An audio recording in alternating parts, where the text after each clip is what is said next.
आज सिंटैक्स के तहत वर्ब में ही जनरल रूल के तहत है मिडिल वॉयस या क्वैसी पैसिव। मिडिल वॉयस या क्वैसी पैसिव एक ऐसा वॉयस होता है। रूल नंबर 1 इसका है देखने में एक्टिव किंतु अर्थ पैसिव का देता है।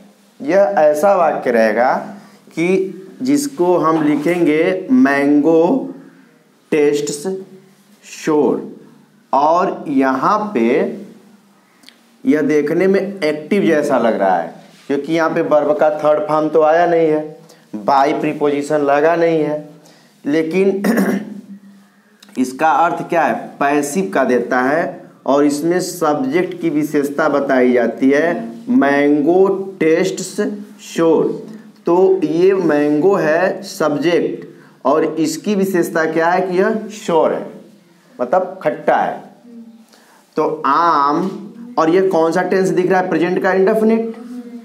तो आम खट्टा स्वाद देता है, इसमें यह क्या है, वर्ब है। और यह क्या है, यह एडजेक्टिव है। क्या है, यह एडजेक्टिव है। तो यहाँ पे जो एडजेक्टिव है वह विशेषता किसकी बता रही है, सब्जेक्ट की, और यह वर्ब हो गया।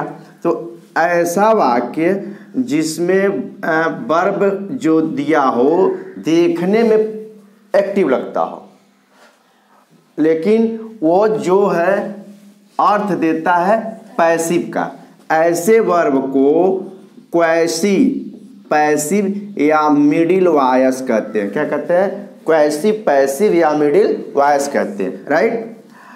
अब दूसरा उदाहरण है दिस फ्लावर स्मेल्स स्वीट। यहाँ पे दिस फ्लावर क्या है, सब्जेक्ट है, और स्मेल्स वर्ब है, और स्वीट क्या है, एडजेक्टिव है। इसका मतलब स्मेल माने सुगंध देना, स्वीट माने मधुर, दिस फ्लावर माने यह फूल, प्रेजेंट का इंडेफिनिट है। यह फूल मधुर सुगंध देता है।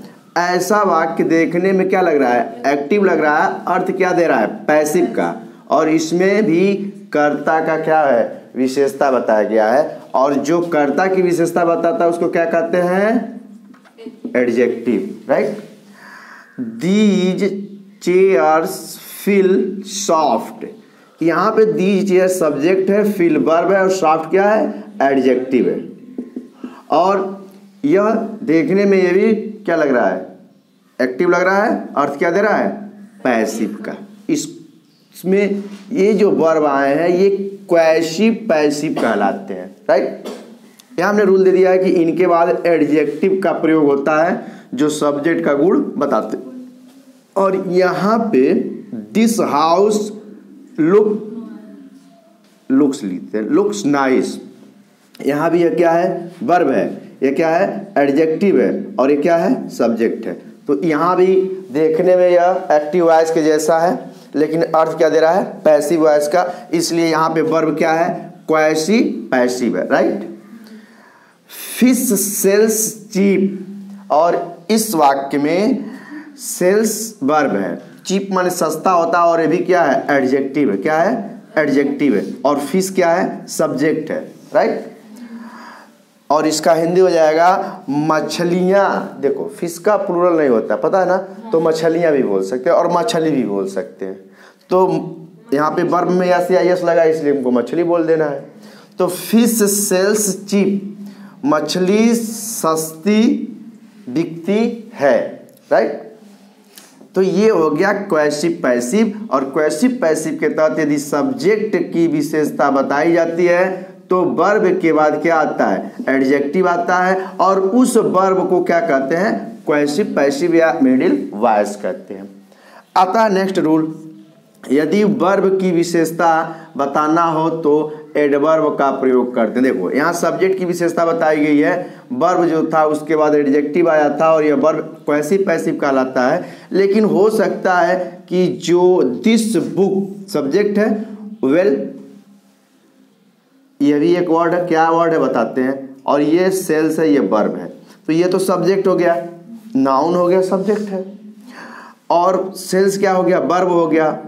और दिस बुक सेल्स वेल, देखो इस बुक की विशेषता नहीं बताई जा रही है, बिक्री की विशेषता बताई जा रही है। और जो वर्ब की विशेषता बताता है उसको क्या कहते हैं, एडवर्ब कहते हैं। क्या कहते हैं, एडवर्ब कहते हैं। तो ये देखने में एक्टिव जैसा है, लेकिन अर्थ क्या दे रहा है, पैसिव का। इसलिए यहाँ सेल्स भी क्या है, क्वेसिव पैसिव है। लेकिन यहाँ पे सब्जेक्ट की विशेषता ना बता करके वर्ब की विशेषता बताई जाती है, इसलिए वर्ब की जो विशेषता बताता है उसको क्या कहते हैं, एडवर्ब कहते हैं। तो यहाँ वेल क्या है, एडवर्ब है। दिस हाउस लेट्स इजीली, हाँ इसका हिंदी क्या होगा, दिस बुक सेल्स वेल, यह किताब अच्छी तरह से बिकती है, ठीक है ना। और this house let's easily, the house let's easily, घर आसानी से, लेट्स माने होता है किराए पर उठ जाना, यानी भाड़े पे उठ जाना, लेट्स जान लेना, ठीक है ना। लेट माने भाड़ा या किराए पर। तो हाँ, तो द हाउस लेट्स इजली, घर आसानी से भाड़े पे उठ जाते हैं। तो ये था क्वेसिव पैसिव जनरल रूल के तहत, ठीक है। तो जनरल रूल के तहत ही एक और रूल है, यदि प्रिंसिपल क्लॉज है और सबऑर्डिनेट क्लॉज है, ठीक है ना। तो सबऑर्डिनेट क्लॉज में कंडीशन शर्त बताता है या सपोजिशन संभावना बताता है। तो उस स्थिति में यदि शर्त और संभावना प्रेजेंट अथवा फ्यूचर टेंस में हो, किस में हो, प्रेजेंट में अथवा फ्यूचर टेंस में, तो जो प्रिंसिपल क्लॉज होता है वो भी प्रेजेंट या फ्यूचर में ही होगा। ऐसे देख लो, आई शैल बी ग्लैड, यह हो गया प्रिंसिपल क्लॉज, PCL लिख देते, ठीक है ना। और इफ यू मीट मी, यह क्या हो गया, सबऑर्डिनेट क्लॉज। अब यहाँ पे शैल भी देख करके हमें पता चल गया कि यह फ्यूचर है, लेकिन उसके बाद हम देखते हैं इफ यू मीट मी, और यहाँ पे क्या दिखाई दे रहा है, प्रेजेंट। देखो जब हम ट्रांसलेशन बताए थे तो उसमें बताए थे कि प्रेजेंट इंडेफिनिट के बहुत सारे प्रयोग हैं, और उसमें हम कम से कम 10 रूल बताए थे।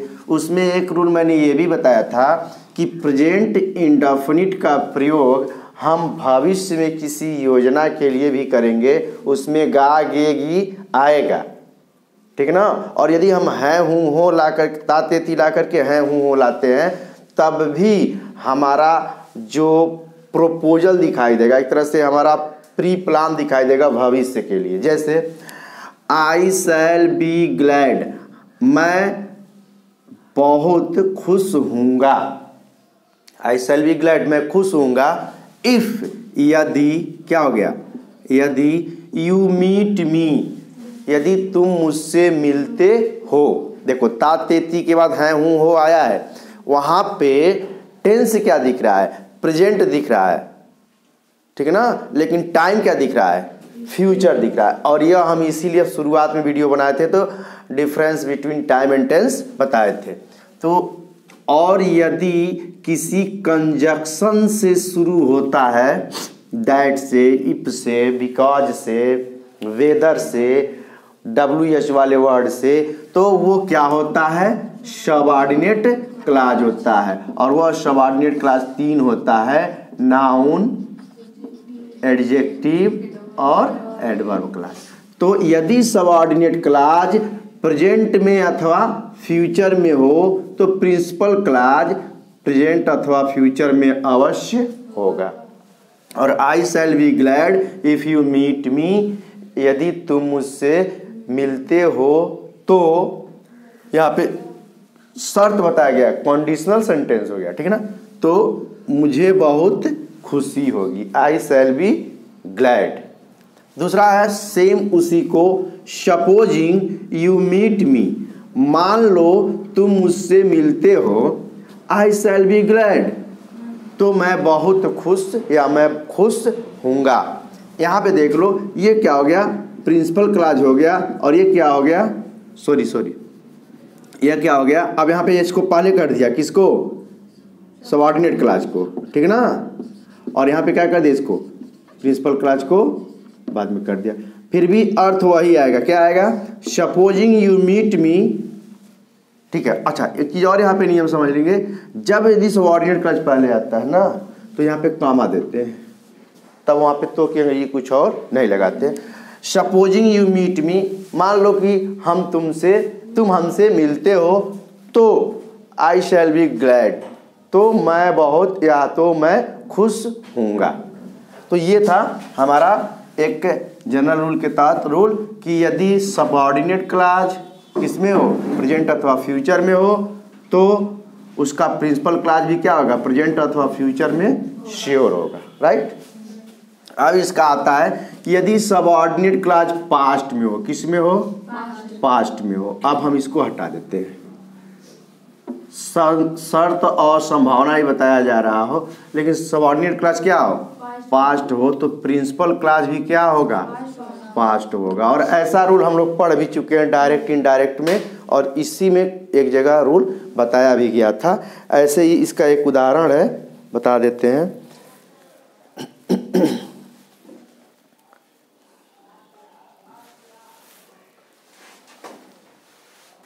इसमें उसी रूल में है, यदि सबऑर्डिनेट क्लॉज पास्ट में हो तो प्रिंसिपल क्लॉज पास्ट में होगा। और यहाँ देखो, शुड यू, सपोजिंग, इफ, यदि ऐसे किसी वर्ड से शुरू होता है कोई सेंटेंस, तो उसको क्या कहते हैं, सबऑर्डिनेट क्लॉज कहते हैं, ओके। तो should you appoint me to the post, और यहाँ शुड का अर्थ होता है अगर या मान लो या यदि, ठीक ना। Should you appoint me the post, मान लो आप मुझे इस पोस्ट पे अपॉइंट नियुक्त कर देते हो, कामा, तो I would be highly obliged, मैं आपका बहुत ही आभारी रहूँगा, ठीक है ना। और यहाँ पे देख लो, वुड भी आया है, वुड क्या है, विल का क्या है, पास्ट है, राइट। और यह क्या है, should you appoint me to the post, और यहाँ शुड क्या है, शैल का क्या है, पास्ट है। तो यानी यहाँ पे सबऑर्डिनेट क्लॉज पास्ट, तो प्रिंसिपल क्लॉज भी क्या हो गया, पास्ट हो गया, राइट। तो यह नियम आज समझ में आया है कि यदि सबऑर्डिनेट क्लॉज प्रेजेंट अथवा फ्यूचर में शर्त या संभावना बताए तो प्रिंसिपल क्लॉज भी क्या होगा, प्रेजेंट अथवा फ्यूचर में होगा। इसका उदाहरण ये है। और यदि बता देता है कि सबऑर्डिनेट क्लॉज शर्त या संभावना बताए लेकिन किस में हो, पास्ट में हो, तो प्रिंसिपल क्लॉज भी क्या होगा, पास्ट में। और उसका उदाहरण यह है कि should you appoint me to the post, मान लो या यदि या जो भी हो, इसका शुड माने चाहिए नहीं आएगा, इसका अर्थ क्या आएगा, मान लो, अगर, यदि, ठीक ना। You appoint me to the post, आप मुझे इस पद पे नियुक्ति देते हैं, कामा, तो कामा क्या हो गया, तो I would be highly obliged, ठीक है। आज बस इतना ही।